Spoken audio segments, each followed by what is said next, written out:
wood to the ground, forming a ramp, and then slid the bag down.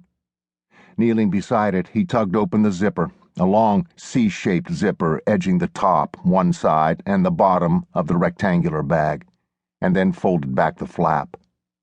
Inside was a fresh corpse.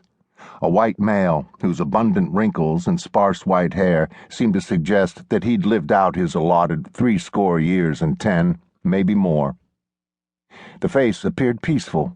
The old man might almost have been napping, except for the unblinking eyes and the blowfly that landed and walked unnoticed across one of the corneas.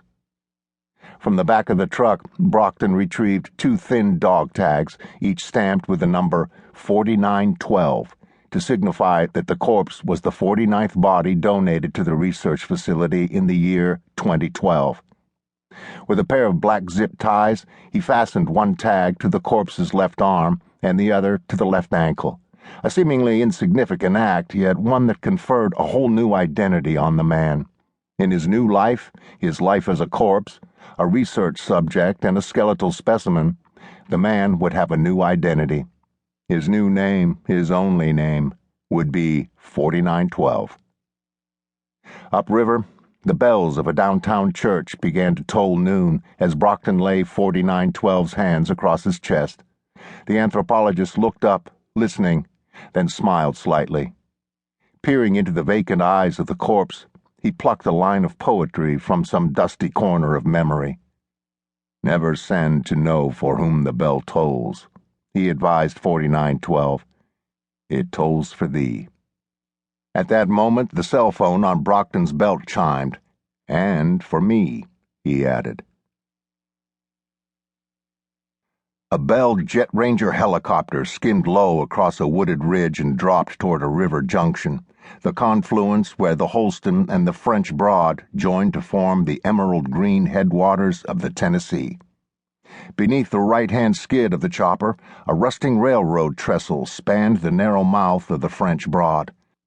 Just ahead, at Downtown Island Airport, a small runway paralleled the first straightaway of the Tennessee, and a single-engine plane idled at the threshold, preparing for takeoff. The helicopter pilot keyed his radio. "Downtown Island traffic, Jet Ranger 3 Whiskey Tango is crossing the field westbound at 1000, landing at the Body Farm." 3 Whiskey Tango, this is Downtown Island. Did you say landing at the Body Farm? Over. Roger that. 3 Whiskey Tango, are you aware that the Body Farm is a restricted facility? Downtown Island, we're a Tennessee Bureau of Investigation aircraft. I reckon they won't mind. 2 miles west of the airstrip, the modest skyline of downtown Knoxville sprawled above the right-hand riverbank.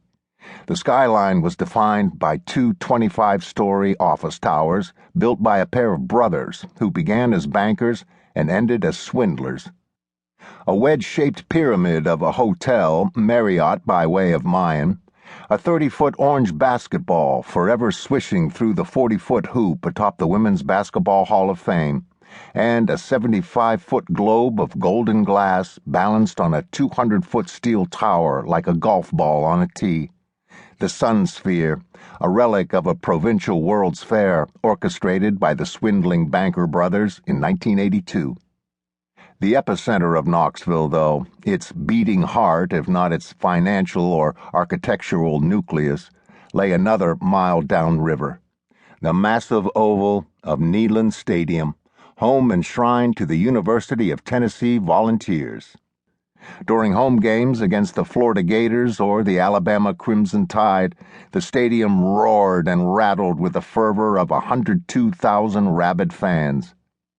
Beneath the stadium, in a grimy building wedged under the stands, was the university's anthropology department, home to 20 professors, 100 graduate students, and thousands of human skeletons.